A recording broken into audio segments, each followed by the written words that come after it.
दिलचस्प वीडियोस के लिए चैनल को सब्सक्राइब कर लें और साथ ही बेल आइकन बटन पर क्लिक कर लें ताकि हर आने वाली वीडियो आपको सबसे पहले मिल सके। एपिसोड 18 पेशकश मेरे कारवां।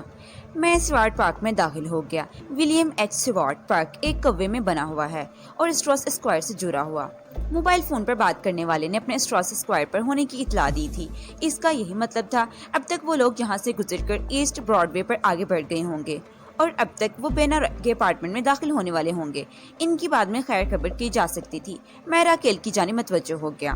पार्क में इस वक्त नीम तारीकी और सन्नाटा था। इक्का दुक्का गार्डन लाइट रोशन थी। ये माहौल मेरे लिए बहुत साजगार था। अगरचे मौसम अपनी शिद्दत दिखा रहा था और इसी शिद्दत के सबब पार्क में वीरानी थी, लेकिन मेरा जहन मौसम की शिद्दत और हालात की हिद्दत को खाते में लाने के मूड में नहीं था। मैंने खाली बेंच पर बैठकर आंखें बंद की और थर्ड आई के त्वस्त से राकेल के माहौल में पहुंच गया और वहां पहुंचते ही मेरे दिमाग को एक झटका लगा। मैंने बंद आंखों के पीछे राकेल का तस्वुर किया था, गार्शिया का नहीं, और मेरे तस्वुर ने मुझे राकेल एंडरसन के ही के माहौल में पहुंचाया था। इसके चेहरे पर मौजूद गार्शिया का मेकअप उतारा जा चुका था। वो इस वक्त 4 अफराद के नरगे में थी और जो इससे मुख्तलिफ किस्म के सवालात कर रहे थे। राकेल इसके इस्तफसार के जवाब में भी दे रही थी, लेकिन जाहिर है वहाँ की कोई आवाज़ मुझ तक नहीं पहुँच रही थी, इसलिए मैं वहाँ होने वाली गुफ्तगू से नावाकिफ था। राकेल के माहौल से मुझे अंदाजा हुआ कि वो इस वक्त एक कमरे में मौजूद थी। इसका यही मतलब था मोबाइल पर बात करने वाले के दूसरे साथी राकेल को अपने साथ कहीं और ले गए थे। सबसे ज्यादा तशवीशनाक बात ये थी कि राकेल का राज नहीं रहा था, गोया मेरा राज भी खुलने वाला था। ये बड़ी वाहियात सूरत हाल थी। मैंने झुंझलाकर आंखें खोल दी। फिर मुझे साहिल का ख्याल आया और एक मरतबा फिर आंखें बंद करके मैं साहिल के माहौल में पहुंच गया। वो बादस्तूर इसी बेडरूम में थी जहां मैंने आखिरी मरतबा उसे देखा था और वो गहरी नींद में लगती थी। रात के आखिरी पहर इसे नींद ही में होना चाहिए था। मैं चंद लम्हे इसके माहौल में रहा और फिर मुतमईन होकर पार्क में हाजिर हो गया। दोबारा राकेल की तरफ तसव्वुर राती छलांग लगाने से कबल मैंने बिना राय को झांकना चाहा। इसके खालो खत पर तवज्जो मरकूज करके मैं तीसरी आंखें तफेल अपार्टमेंट नंबर 34 में पहुंच गया। मैंने इसे 2 अफराद के साथ इसी बेडरूम में पाया जहां इसे छोड़कर आया था। ताहम अब इसके हाथ पांव की बंदिशें खोल दी गईं और वो खासा रिलैक्स महसूस कर रही थी। इसके पास जो अफराद मौजूद थे वो अपने सूरतों ही से छुट्टे हुए बदमाश नजर आते थे, लेकिन चूंकि वो बेना के साथी थे इसलिए इसके साथ कोई बदमाशी नहीं कर रहे थे। इनके दरमियान होने वाली गुफ्तगू मुझ तक नहीं पहुंच रही थी। मैंने अंदाजा लगाया कि इस वक्त मैं ही इनकी बातों का मरकूज महवर हूँगा। मैं इन पर लानत भेजकर वहां से रुखसत होने ही वाला था कि चौंक उठा, जैसे चोर चोरी से बाज आए मगर हेरा फेरी से नहीं। बिल्कुल इसी तरह वो बदमाश भी शराफत के मुजाहरे के बाद कमीने पेन पर उतर आए। इनमें से एक ने अपनी जेब से साइलेंसर लगाया, पिस्टल बरामद किया और पलक झपकते 2 गोलियां बीना के सीने में उतार दी। कोई फायर की आवाज पैदा हुई और ना ही बेनराई की चीख खारिज हुई। वो सीने में 2 शुगाफ डलवाकर किसी कुत्ते में कटे हुए शहीतर के मानी जमीन बोस हो गई। इसकी फटी फटी आंखों में मैंने हैरत और इस्तजाब की मलकी जुली कैफियत वाज़े तौर पर महसूस की। शायद इसे अपने भयानक अंजाम का यकीन नहीं आया था, वो भी अपनों के हाथों। ऐसा होता है, इंसान सबसे ज्यादा नुकसान इसी शख्स के हाथों उठाता है जो इससे ज्यादा करीब होता है। कुर्बत दरअसल एतमाद पैदा करती है, दूसरों पर भरोसा और यकीन होने लगता है। फिर इंसान आंखें बंद करके इन पर एतमाद करने लगता है, इन्हें अपना समझने लगता है। खुद से भी ज्यादा अहम और यहीं से धोखा और दगा का दरवाजा खुलता है। इंसान सबसे ज्यादा अपनी जिंदगी को अजीज रखता है और वो भी एक दिन इसे दगा दे जाती है। आज तक ये तय नहीं हो सका कि दूसरों पर भरोसा करना चाहिए या नहीं, मगर ये तय है कि आंखें खोलकर एतमाद करना चाहिए और इसमें कोई हर्ज भी नहीं है। मैं दोबारा राकेल के माहौल में पहुंच गया। वो इस वक्त अकेली थी और एक कुर्सी पर बैठी हुई थी। इसके हाथों को कुर्सी के हत्थों पर बड़ी मजबूती से बांध दिया गया था और पांव भी कुर्सी की टांगों से जकड़े हुए नजर आ रहे थे। इसकी आंखें बंद और सरकुशी की पश्तगाह से ढका हुआ था। वो अगर इस वक्त सो नहीं रही थी तो फिर हालत हाजरा पर गौर कर रही होगी। इस सूरत हाल में सोने का तो सवाल ही पैदा नहीं होता। पता नहीं वो चारों अफराद कहाँ गायब हो गए थे जिन्हें मैंने थोड़ी देर पहले राकेल से इस्तफसारात करते देखा था। मैं बड़ी तशवीश से राकेल को पेश आने वाले हालात पर गौर करने लगा, ताहम तसव्वुराती तौर पर इसके माहौल में ही रहा। मोबाइल फोन पर बेना रॉय से बात करने वाले ने बताया था कि इन्होंने राकेल को लिटिल इटली के इख्तिताम पर घेरा था। बेना रॉय की सुर्ख कैडी में बैठने के बाद मैं राकेल पर मुसलसल नजर नहीं रख सका था। अगर मैं ऐसा करता तो बेना को मुझ पर शक हो जाता और इस सिलसिले में मैं कोई रिस्क लेने को तैयार नहीं था। ये बात अलग है कि इस सफर के इख्तिताम पर जब बेना ने अपना रंग दिखाया तो मेरी खुशफहमी खाक में मिलकर रह गई। केडी के अंदर बेना से मुहतात गुफ्तगू के दौरान मैं गाहे बगाहे राकेल का जायजा लेता रहा था। 14 स्ट्रीट पर तो बराबर वो हमारे ताकुब में रही थी, फिर यूनियन स्क्वायर क्रॉस करने के बाद वो बावरी स्ट्रीट पर भी मुड़ रही थी। मैंने अपने ज़हन में बीना को घेरने के लिए जो हल्का सा खाका बनाया था, इसके मुताबिक ईस्ट विलेज मौजूद जगह थी। बावरी स्ट्रीट इसके अंदर से गुजरती थी, लेकिन इस दौरान में बीना मुझे अपने साथ जाने की दावत दे चुकी थी, लिहाजा मैं राकेल की तरफ से खासा बेपरवाह हो गया था। मुझे उम्मीद थी वो कैडी का ताकुब करते हुए सीधी स्वाट पार्क अपार्टमेंट्स तक पहुंच जाएगी। मैं कैडी के अंदर बैनर आई के साथ ऐसा मसरूफ गुफ्तगू हुआ कि मुझे पता ही ना चल सका हम ईस्ट विलेज से कब बावरी में दाखिल हुए और बावरी को छोड़कर कब लिटिल इटली से गुजरे, जहां मैं ये ना जान सका कि हमारे दुश्मनों ने किस वक्त लिटिल इटली के इख्तिताम पर राकेल को घेर लिया था और शेवी को वहीं छोड़कर राकेल को अपने साथ ले गए थे। शेवी वाला मामला मुझे अलग परेशान कर रहा था। वो विंग होंग की गाड़ी थी। अगर मेरे दुश्मन इसकी पड़ताल में लग जाए तो मेरे मुहसिन बेचारे विंग होंग के लिए मुश्किल खड़ी हो जाती। मुझे सुबह होने से पहले विंग होंग और शेवी का कोई मुनासिब बंदोबस्त भी करना था। ये तो अच्छा हुआ वो लोग गाड़ी को अपने साथ नहीं ले गए थे, लिटिल इटली ही में छोड़ गए थे। मैंने राकेल वाले कमरे में 2 अफराद को दाखिल होते हुए देखा तो रेड अलर्ट हो गया। ये इन्हीं 4 में से 2 थे जिन्हें मैं राकेल के करीब देख चुका था। राकेल के चेहरे पर से गाशिया का मेकअप उतर चुका था और अब वो इसके फिंगरप्रिंट्स ले रहे थे। राकेल वाला मामला मेरी तवक्को से ज्यादा गमगीन होता जा रहा था। इस बात में किसी शक व शोबे की गुंजाइश ना रही कि राकेल रबी मोशे हैमन के आदमियों के हत्थे चढ़ गई थी। फिंगरप्रिंट्स इसे मुकम्मल तौर पर राकेल साबित कर देते, जिसके बाद रबी को यकीन हो जाता कि राकेल के साथ भी सलवा के भेस में वजदान छुपा हुआ है। मुझे उम्मीद नहीं थी राकेल मेरे हवाले से जुबान खोलेगी, लेकिन इसकी जुबान खुलवाने के लिए तशद्दुद का रास्ता इख्तियार किया जाता तो मैं नताज के बारे में कुछ भी नहीं कह सकता था। रबी के नजदीक राकेल की हैसियत एक बागी की सी थी। बगावत और गद्दारी की सजा हमेशा बदतरीन ही रही है। अमेरिका में 1961 ईस्वी और इसके बाद पैदा होने वाले तमाम अफराद का फिंगरप्रिंट्स रिकॉर्ड महफूज है। जैसे ही कोई बच्चा पैदा होता है सबसे पहले इसके फिंगरप्रिंट्स ले जाते हैं। राकेल बहरहाल 1961 से बाद में पैदा हुई थी। रिकॉर्ड तक रसाई हासिल करना रबी के बाएं हाथ का काम था। पुलिस डिपार्टमेंट और दीगर सरकारी अदारे इसके इशारा पर हरकत में आ जाते। राकेल इस वक्त बड़ी मुसीबत में घर गई थी और ये मुसीबत इसने मुझे रबी के चुंगल से निकालने के लिए मोल ली थी। इससे पहले कि राकेल को किसी नादर सलूक से गुजारा जाता मुझे उड़कर इसके पास पहुंचना था, मगर कैसे और कहां? ये सवालात मुझे एक बंद गली में ला खड़ा करते। राकेल चंद रोज से मेरे साथ थी, लेकिन यूं महसूस होता था वो सदियों से यूं ही मेरे कदम से कदम मिलाकर चल रही हो। इसने इंतहाई बुरे वक्त में मेरी मदद की थी। अब मुझ पर लाजिम था मैं भी इस कड़वे हालात से बाहर निकाल कर लाऊं। मैं इस पर निगाह तस्वर मरकूज रखते हुए बड़ी तेजी से सोचने लगा। राकेल के पास इस वक्त 2 जो अफराद मौजूद थे। इनमें से एक ने इसके फिंगरप्रिंट्स हासिल किए और दूसरे ने इसके बाजू में एक इंजेक्शन दे दिया। अगले ही लम्हे राकेल का बदन ढीला पड़ गया। यकीनी तौर पर इसे बेहोशी का इंजेक्शन दिया गया था। वैसे राकेल को कुर्सी के साथ इतनी मजबूती से जकड़ा गया था, इसकी तरफ से किसी महमजोई की तवक्को नहीं की जा सकती थी। ताहम इसे दिए जाने वाले इंजेक्शन से जाहिर होता था वो लोग राकेल के मामले बेहद मुहतात हैं। मैं बड़ी बेचैनी से इंतजार करने लगा कि वो लोग कमरे से बाहर जाएं और अगर इस रिहाइश गाह से भी बाहर निकल पड़े तो सुभान अल्लाह। इस सूरत में मैं इनकी लोकेशन से आगाह हो जाता। मेरी ख्वाहिश का सत्यानाश मारते हुए वो राकेल वाले कमरे से निकलकर दूसरे कमरे में पहुंच गए। वहाँ दीगर 2 अफराद भी मौजूद थे। फिर वो चारों आपस में बातें करने लगे। जब मुझे यकीन हो गया कि वो बाहर से बाहर निकलने का फिलहाल कोई इरादा नहीं रखते तो मैं झुंझलाकर पार्क में हाजिर हो गया। इस वक्त रात के सुबह के 3 बजे थे और दर्जे हरारत 0 या 0 से नीचे रहा होगा। मैं खुद को बड़ी बर्दाश्त वाला समझता हूँ और इस वक्त मैं मुनासिब गर्म लिबास में भी था, लेकिन बकौल किसे कुल्फी से जमकर रह गई थी। रात का बाकी हिस्सा इसी पार्क में बैठकर नहीं गुजारा जा सकता था, लिहाजा मैंने बेंच छोड़ दी और पार्क से बाहर निकल आया। इस मकसद के लिए मैंने पार्क का दूसरा रुख इस्तेमाल किया। अब इस ब्रॉडवे के इन बजाय इलेक्सिस स्ट्रीट पर था। मैं जैसे ही स्वाट पार्क से बाहर आया मेरे ज़हन में कोई जुगनू सा चमका। इस लम्हाती रोशनी में मुझे राकेल तक रसाई हासिल करने का रास्ता नजर आ गया। बिना राय को व्रतनाक इंजाम से 2-4 करने वाले यकीनन अपने साथियों के पास पहुंचेंगे। अगर मैं इनका ताकुब करता तो राकेल तक पहुंच सकता था। इन दोनों के हुलिये मेरे जहन में नक्श होकर रह गए थे। मैं इनके सफाक और बदमाश सूरतों को क्यों कर भुला सकता था। जल्दी ही में मुझे एक मेडिलियन कैब ले गई। अगले ही लम्हे मैं टैक्सी की पैसेंजर सीट पर बैठा था। इस तेजी का एक सबब इस टैक्सी का ड्राइवर भी था। वो सूरत शक्ल में बना बनाया पाकिस्तानी था। इसने टैक्सी को आगे बढ़ाने से पहले सवाली नजरों से मुझे देखा। मतलब यही था मुझे कहाँ जाना है। मैंने फौरी ख्याल के तहत कह दिया, लिटिल इटली चलो। इसने इस बात में सर हिलाया और टैक्सी इलेक्सिस स्ट्रीट पर शमाल की सिमत दौड़ने लगी। मैंने अपने अंदरूनी तजस्सुस के बाइस ड्राइवर से पूछा, तुम्हारा नाम क्या है? इसने मुंह और लहजा बिगाड़े बगैर जवाब दिया, वसीम। ओह, तुम मुस्लिम हो? मैंने इसकी तरफ देखते हुए कहा, मुस्लिम पाकिस्तानी।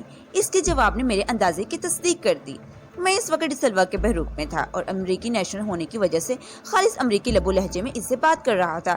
وسیم سوچ بھی نہیں سکتا تھا۔ اس وقت اس کی یلو کیب میں اس کا ایک اہم مذہب پاکستانی بھائی بیٹھا ہوا ہے۔ میں نے گفتگو کو آگے بڑھاتے ہوئے دانستہ اردو میں اس سے پوچھ لیا، اگر تم پاکستانی ہو تو پھر تمہیں اردو بھی آتی ہوگی؟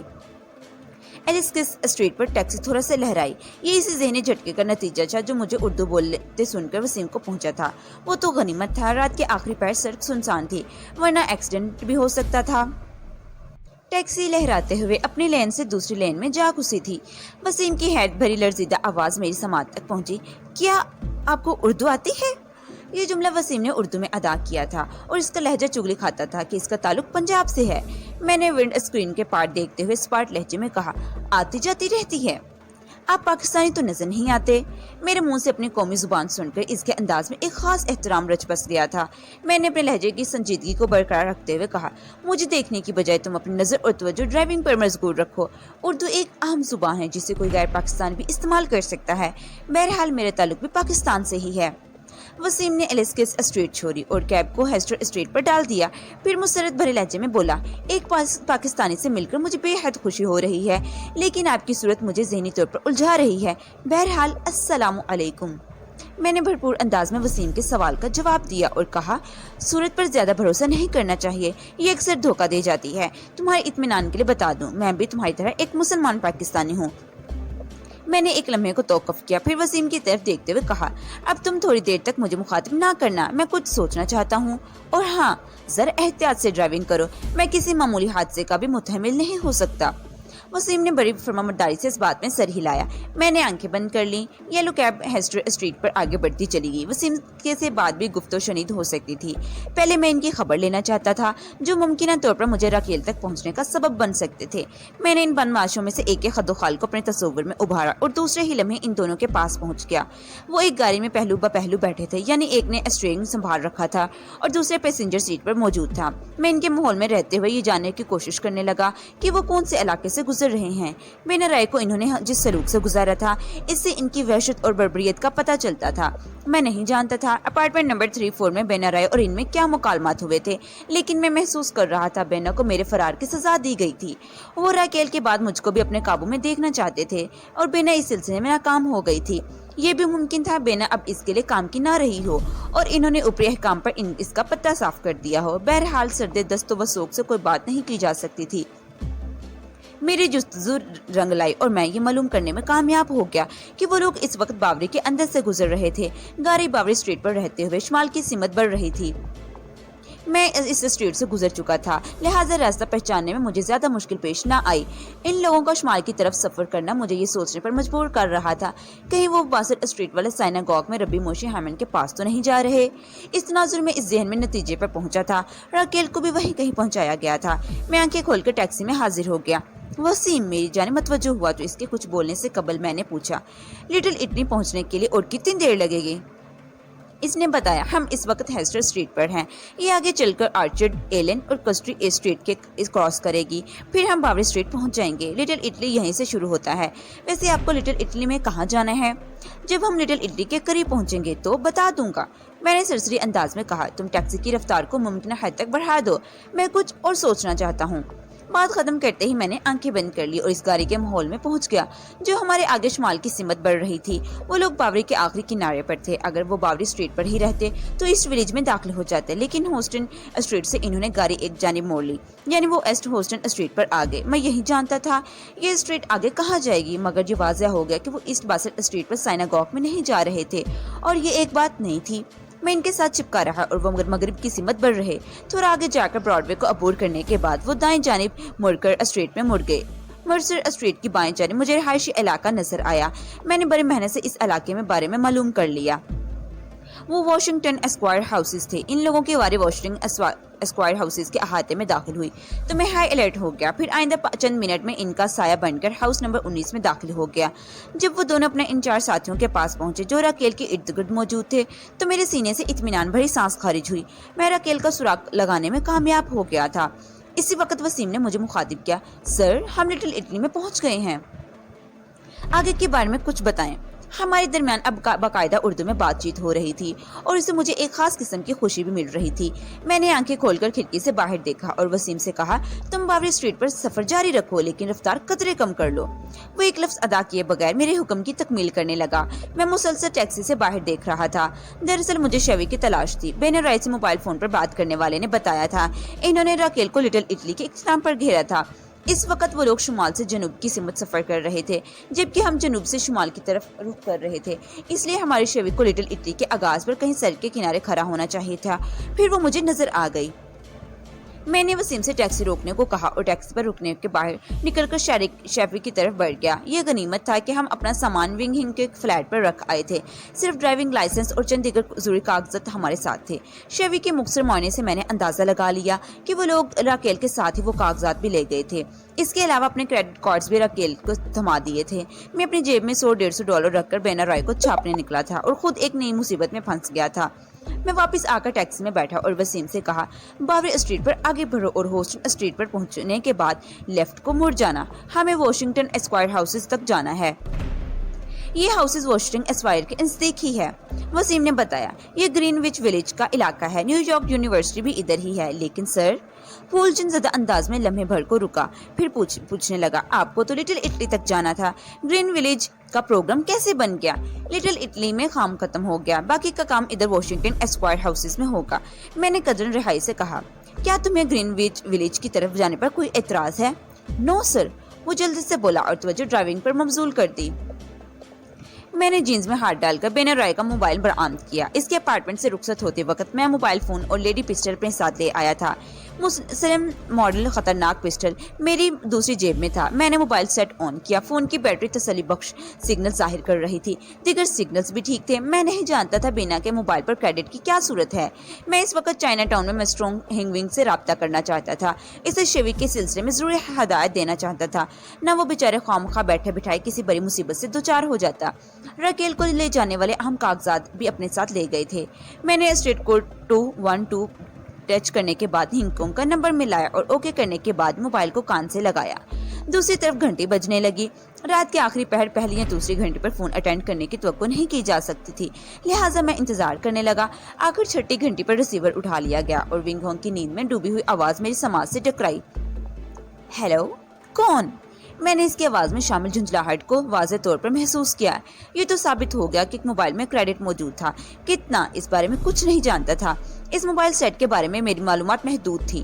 ونگ ہونگ کے استفسار کے جواب میں نے کہا، ونگ ہونگ، میں ڈسلوا بات کر رہا ہوں۔ اس وقت تکلیف دینے کے لیے معافی چاہتا ہوں، لیکن سمجھ لو ایمرجنسی ہے۔ وہ میرا نام سنتے ہی حشاش بشاش ہو گیا اور مدمنہ انداز میں بولا، ہاں ڈسلوا، بتاؤ کیا مسئلہ ہے؟ میں نے کہا، مسئلے کی تفصیل تو میں بعد میں بتاؤں گا، فی الحال میرے چند سوالات کے جواب دو اور جیسا میں کہوں ویسا ہی کرنا، ٹھیک ہے؟ ہاں ٹھیک ہے، وہ جلدی سے بولا۔ اس کی فرما برداری سانگفو کی ہدایت کا نتیجہ تھی۔ میں نے پوچھا، مسٹر ہنگ، تم نے جو شیور لیٹ ہمیں دے رکھی ہے اس کے بارے میں اور کس کو پتا ہے؟ صرف میرے ملازم کو اور بھروسے کا آدمی ہے۔ جب وہ ہمارے پاس نہیں تھی تو تم رات کو اسے کہاں پار کرتے تھے؟ اپنے اسٹوڈیو کے سامنے ہی، اس نے بتایا۔ لیکن مسئلہ کیا ہے؟ میں نے کہا، مسئلہ خاصا گھمگیر ہے، ہمارے ساتھ گڑبڑ ہو گئی ہے جس کے نتیجے میں تمہاری شیوی لٹل اٹلی میں ایک سڑک کے کنارے کھڑی ہے۔ پھر تم نے اسے شیوی کی درست لوکیشن بتائی اور کہا، تم صبح جب اپنے اسٹوڈیو جاؤ گے تو شیوی کو غائب پاؤ گے، حالانکہ رات تم اسے وہیں پارک کیا تھا۔ تم فوراً اپنی گاڑی کی چوری کی رپورٹ درج کراؤ گے۔ تم ہمیں بالکل نہیں جانتے اور نہ ہی تم نے ہماری گاڑی دی تھی۔ اپنے ملازم کو بھی یہ بات اچھی طرح سمجھا دینا۔ تم میرا مطلب سمجھ رہے ہو نا؟ میں سوالی انداز میں متوقف ہوا تو اس نے پرسوچ لہجے میں کہا، تم فکر نہ کرو ڈسلوا، میں تمہاری بات کی تہ تک پہنچ گیا ہوں۔ تم جو کہہ رہے ہو میں وہی کروں گا۔ میں نے تنبیہی انداز میں کہا، کسی بھی حوالے سے تمہارا ہم سے کوئی تعلق یا واسطہ ظاہر نہیں ہونا چاہیے، ورنہ تمہارے لیے بڑی مشکل ہو جائے گی۔ اوکے، میں حالات کی نزاکت کا خیال رکھوں گا، اس نے یقینی لہجے میں کہا۔ میں بعد میں تم سے دوبارہ رابطہ کروں گا۔ یہ کہہ کر میں نے موبائل پر رابطہ موقوف کر دیا۔ اس مرتبہ میں نے موبائل کو آف نہیں کیا اور اسی حالت میں جیب میں رکھ لیا۔ وسیم نے حیرت بھری نظر سے مجھے دیکھا اور کہا، کیا آپ کا نام ڈسلوا ہے؟ पूछने का अंदाज ऐसा ही था जैसे कह रहा हो मुझे तो यकीन नहीं आया। वसीम मुझे भला आदमी मालूम हुआ था। पता नहीं क्यों मेरा जी चाह रहा था मैं इसे झूठ ना बोलूं। शायद ये मेरे हम मजहब और हम वतन होने का असर था। मेरे कहने का मतलब हरगिज ये नहीं कि गैर मजहब और गैर हम वतन अफराद से गलत बयानी करनी चाहिए। हम अपने एहसासात को बयान करने की कोशिश कर रहा हूँ। वसीम पर एतबार करने और अपने करीब लाने के लिए मैं गैर इरादी तौर पर सोच रहा था, दयारे गैर में कोई अपना मिल जाए तो शायद सबको इस किस्म के एहसासात का सामना होता है। मैंने वसीम के सवाल का जवाब दिया, ये मेरा फर्जी नाम है। मैं तुम्हें अपने बारे में बाद में तफसील में बताऊंगा। मुझे तो नाम की तरह आपका चेहरा भी फर्जी यानी नकली लग रहा है। वो शख्स ज़दा लहजे में बोला, तुम्हारा अंदाजा दुरुस्त है, मैं इस वक्त मेकअप में हूँ। वो ड्राइविंग पर तवज्जो मरकूज देखते हुए बोला, अभी थोड़ी देर पहले आपने फोन पर किसी मिस्टर हिंग से जो गुफ्तगू की है, इससे मैंने अंदाजा लगा लिया है आप नहायत ही खतरनाक हालात से गुजर रहे हैं और आप अकेले नहीं हैं। क्या मैं गलत कह रहा हूँ? वसीम के लहजे में हर दर्जा हमदर्दी और खलूस हुआ था। मैंने गहरी संजीदगी से कहा, तुम गलत नहीं कह रहे हो। मेरी एक साथी दुश्मन के कब्जे में है। इन्होंने इसे इधर वॉशिंगटन स्क्वायर हाउसेस में रखा हुआ है। मैं अपने साथी को छुड़वाने के लिए ही इधर जा रहा हूँ। वो लोग इस वक्त हाउस नंबर 19 में हैं। मैं आपके लिए क्या कर सकता हूँ भाई? वो भरी हुई लहजे में बोला। वसीम ने भाई का लफ्ज़ अपने इतने खलूस और अपनायत से अदा किया था कि मैं रूह तक मुतासिर हो गया। वो दिल की गहराई से मेरी मदद करने के लिए ख्वाह था। ऐसे सच्चे जज्बात वाले पुरखलूस लोग बहुत कम मिलते हैं। अगर खुशकिस्मती कोई हाथ आ जाए तो इसके एहसासात की कदर करनी चाहिए। मैंने इसके चेहरे पर एक भरपूर नज़र डाली तो यूं लगा वो वसीम ना हो बल्कि इम्तियाज़ हो, शहजाद हो। इम्तियाज, शहजाद और वसीम तो महज पहचान है। ऐसे लोगों के अंदर एक जैसा जोहरी पोशीदा होता है। इखलास और वफा का इल्म बरदार दोस्त की खातिर गर्दन तक कटवाने के लिए तैयार हो जाता है। मैंने सेकंड के 1000वें हिस्से में यकीन कर लिया कि कुदरत ने वसीम की शक्ल में मुझे एक वफा पेशा शख्स से मिलवा दिया था। मैंने बड़ी तवज्जो से वसीम की आंखों में देखा और पूछा, वसीम तुम मेरे लिए क्या कर सकते हो? मैंने आपको भाई कहा है, एक भाई दूसरे भाई के लिए जान भी दे सकता है। वो जज्बात से मगलूब आवाज में बोला।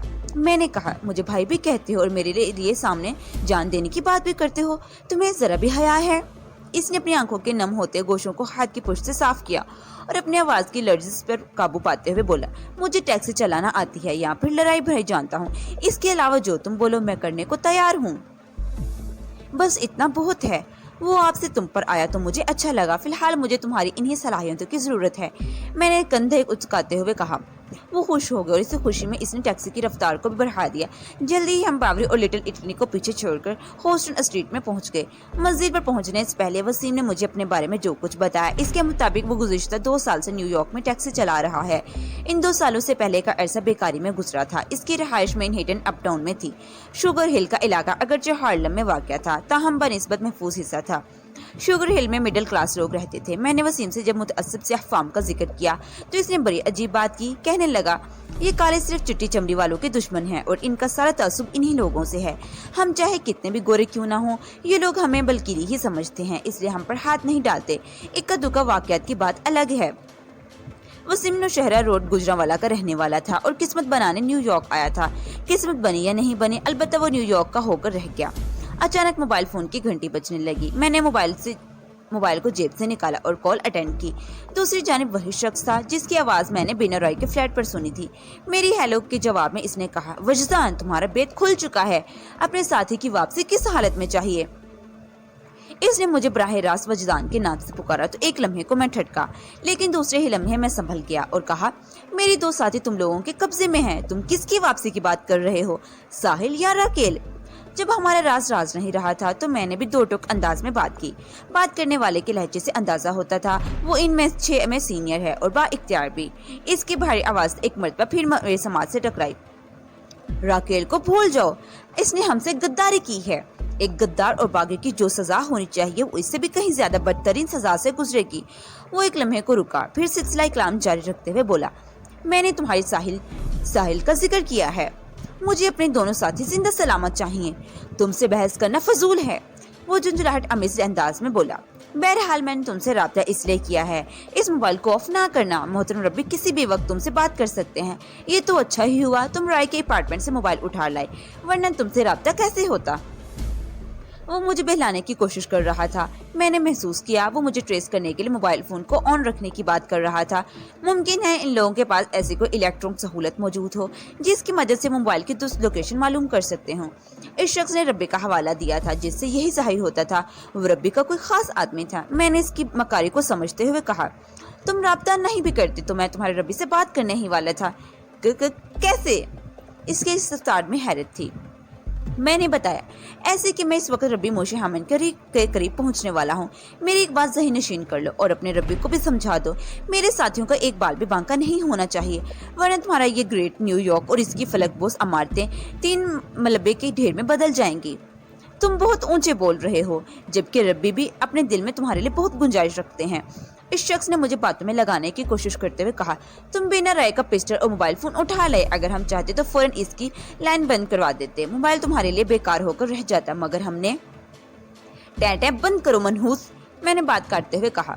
मैंने बहुत सुन ली तुम्हारी बकबक, मैं तो सिर्फ इसका पिस्टल और मोबाइल उठा लाया हूँ, तुम लोगों ने तो इसका जनाजा उठा दिया। लम्हे भर को मैंने तौक़ुफ़ किया। मैं तौक़ुफ़ में दूसरी तरफ बोलने वालों को एक झटके का सामना करना पड़ा होगा। मैंने इंकिशाफ ही ऐसा कर दिया था। इससे पहले कि वो कुछ बोलता, मैंने ये कहते ही मोबाइल फोन ऑफ कर दिया। मैं रब्बी से राब्ता करने या इस तक पहुंचने के लिए किसी मोबाइल फोन का मोहताज नहीं हूँ, इसलिए wish you of bed luck था। मैं इस वक्त बोलने वाले के सिर पर पहुंच चुका था। बाकी बातें रूबरू भी हो सकती थी। वैसे इन लम्हात में रब्बी मोशे हामिद की बेचैनी ने मुझे मसरूर कर दिया था। वो मेरे खून का प्यासा हो रहा था, लेकिन मुझे जेरे दाम लाने के लिए वो अब भी मोहब्बत और शफकत भरी मकारी से काम ले रहा था। अगर वो मुझसे बात करना भी चाहता तो बाद में भी ये मौका फराहम कर सकता था। फिलहाल राकेल का मामला निपटाना ज्यादा जरूरी था। वॉशिंगटन स्क्वायर हाउसेस के करीब पहुंचकर वसीम ने मुझसे पूछा, क्या टैक्सी को अहाते के अंदर ले जाना चाहिए या बाहर ही कहीं रोक दूं? अंदर ले जाना ठीक नहीं, मैंने कुछ सोचते हुए कहा, मगर ज्यादा बेहतर ये है कि रोकने से पहले इस रहाइश के इलाके का एक चक्कर लगाओ। वसीम ने कैब को सरसराहट पर डाल दिया और बोला, यार वजदान। मैंने इसे अपना नाम बता दिया था और इस दौरान में हमारे बीच खासी बेतकल्लुफ भी पैदा हो चुकी थी। तुमने मोबाइल फोन पर जिससे बात की है, इससे मैं अंदाजा लगाया है तुम किसी बहुत ऊंचे गेम में हो। खास तौर पर किसी रब्बी से टकराव का मतलब तो यही है पूरी यहूदी कौम को अपना दुश्मन बना लेना। मैंने इसकी आंखों में झांका और कहा, गेम तो वाकई बहुत खतरनाक है। मैं इस वक्त यहूदियों के निशाने पर हूँ। मुझे कमजोर बनाने के लिए इन्होंने मेरी एक अजीज और जान हस्ती को अपने काबू में रखा है। राकेल या साहिल? वसीम का इस्तफसार अजीज और जान हस्ती से मुतल्लिक था। मैंने कहा, मैं साहिल की बात कर रहा हूँ। फिर इजाफा किया, राकेल भी एक जानिसार दोस्त है। बड़ी हिम्मत है तुम्हारी, वो तो सिफी अंदाज में बोला। यहूदियों के अंदर रहकर इनसे इतनी जबरदस्त टक्कर ली है। मैंने पुरमानी अंदाज में कहा, अब तुम्हारी हिम्मत देखना है, तुम मुझे खुद से एक कदम आगे ही पाओगे। वो जीदारी से बोला। मैं वसीम की मदद और ताउन का मोहताज नहीं था, ताहम इसने जितने खलूस और अज़म से मेरा साथ देने की बात की थी, इससे मेरा खून बढ़ गया। ये दुनिया सच्चे दोस्तों से खाली होती जा रही है। दयारे गैर में वसीम जैसे किसी वलवला अंगेज शख्स का मिल जाना किसी नेमत से गम नहीं। इस मामले में वाकई में बहुत बड़ा खुशकिस्मत साबित हुआ था। मैंने Mercer street, West 3rd street, West Broadway और वेस्ट होस्टन स्ट्रीट पर सफर करते हुए वॉशिंगटन स्क्वायर हाउसेस का एक चक्कर लगाया। फिर एक मुनासिब जगह देखकर मैंने वसीम से टैक्सी रोकने को कहा। वो मुकाम अहाते के स्ट्रॉन्सेस के नज़दीक ही था और नीम तरीकी में वाक़या था। यहाँ के अहाते से मुराद कोई बाकायदा चार दीवारी नहीं बल्कि एक खास हद है। मज़कूरा हाउसेस सड़क से थोड़ा हटकर बने हुए थे। इनके और सड़क के दरमियान वाक़या जगह ही इनका हाता था। इस हिस्से में खूबसूरत घास उगाई गई थी। मैं अकेला ही हाउस नंबर 19 में जाना चाहता था, लेकिन वसीम भी बचल गया और मैं इसके जोश को देखते हुए साथ ले जाने पर मजबूर हो गया। बिना राय वाला छोटा पिस्टल मैंने वसीम के हवाले कर दिया। इसने मेरा साथ देकर खुद को एक बहादुर और निडर शख्स साबित कर दिया था, वरना हैसियत के लोग अमरीकियों और खुसूसन अमरीकी ताकतवर यहूदियों के खिलाफ कदम उठाने के बारे में सोच भी नहीं सकते। ठीक 3:30 बजे हम हाउस नंबर 19 के सामने खड़े थे। वॉशिंगटन स्क्वायर हाउसेस में इस वक्त सन्नाटे का राज था। न्यूयॉर्क के यकबस्ता मौसम ने हर शय को खामोशी की दबेस चादर में लपेट रखा था। मैंने वसीम से कहा, वो लोग मुझे पहचानते हैं और मेकअप का राज भी इन पर खुल चुका है, लिहाजा तुम फ्रंट पर रहो। जो भी दरवाजा खोले या खोले बगैर इस्तफसार करे तुम कोई भी फर्जी नाम बताकर रास्ता साफ करने की कोशिश करना, बाकी मैं संभालूंगा। हमें हर सूरत में अंदर दाखिल होना है। मैं एक साइड में खड़ा हूँ, तुम घंटे का बटन दबाओ। इसने इस बात में सर हिलाया और बटन पर उंगली रख दी। मैं एक तरफ दीवार के साथ लगकर खड़ा हो गया। ये एहतियात इसलिए भी जरूरी थी, अगर यहाँ के मंजर को अंदर कहीं देखा जा रहा हो तो मैं इन लोगों की नजर में ना आऊं। दूसरी घंटी पर दरवाजा नीमवा हुआ। फिर इसके पहले कोई अंदर से कोई इस्तफसारी आवाज उभरती। वसीम ने बड़ी फिरती दिखाई और दरवाजे को एक जोरदार धक्का देते हुए चश्मे जदन घर के अंदर पहुंच गया। मैं इस मौका पर भला कहाँ चौंकने वाला था। मैंने एक तवील फ्लॉन्च भरी और दूसरे ही लम्हे वसीम के ताक़ुब में मैं भी रूम नंबर 19 में दाखिल हो चुका था। अंदर पहुंचते ही मैंने दरवाजे को लॉक कर दिया, फिर वसीम की जानिब मतवज्जो हुआ। वो एक शख्स से गुत्थम गुत्था इसे काबू करने की कोशिश कर रहा था। गालबन ये वही बदनसीब था जो दरवाजा खोलने के लिए आया था। इसकी सूरत पर मेरी निगाह गई तो इसे पहचानने में मुझे कोई दुश्वारी महसूस ना हुई। इसी शख्स ने राकेल के फिंगरप्रिंट्स हासिल किए थे। वो एक ग्रांडेल शख्स था। इसी लम्हे घर के अंदरूनी हिस्से से एक तहकमाना आवाज उभरी। अल्फ्रेड, तुम किससे उलझ रहे हो? ये अट्ठा-पट्टा की आवाजें कैसी आ रही हैं? इस्तफसार करने वाले की आवाज ने पलक झपकने में मुझे बता दिया, ये वही शख्स था। मोबाइल फोन पर मैंने 2 मरतबा इसकी आवाज सुनी थी। मैंने वसीम से कहा, तुम इस साउंड से निपटो, मैं इधर जा रहा हूँ। एपिसोड 18 का इख्तिताम यहीं पर होता है। एपिसोड 19 देखने के लिए आगे समाअत फरमाएं।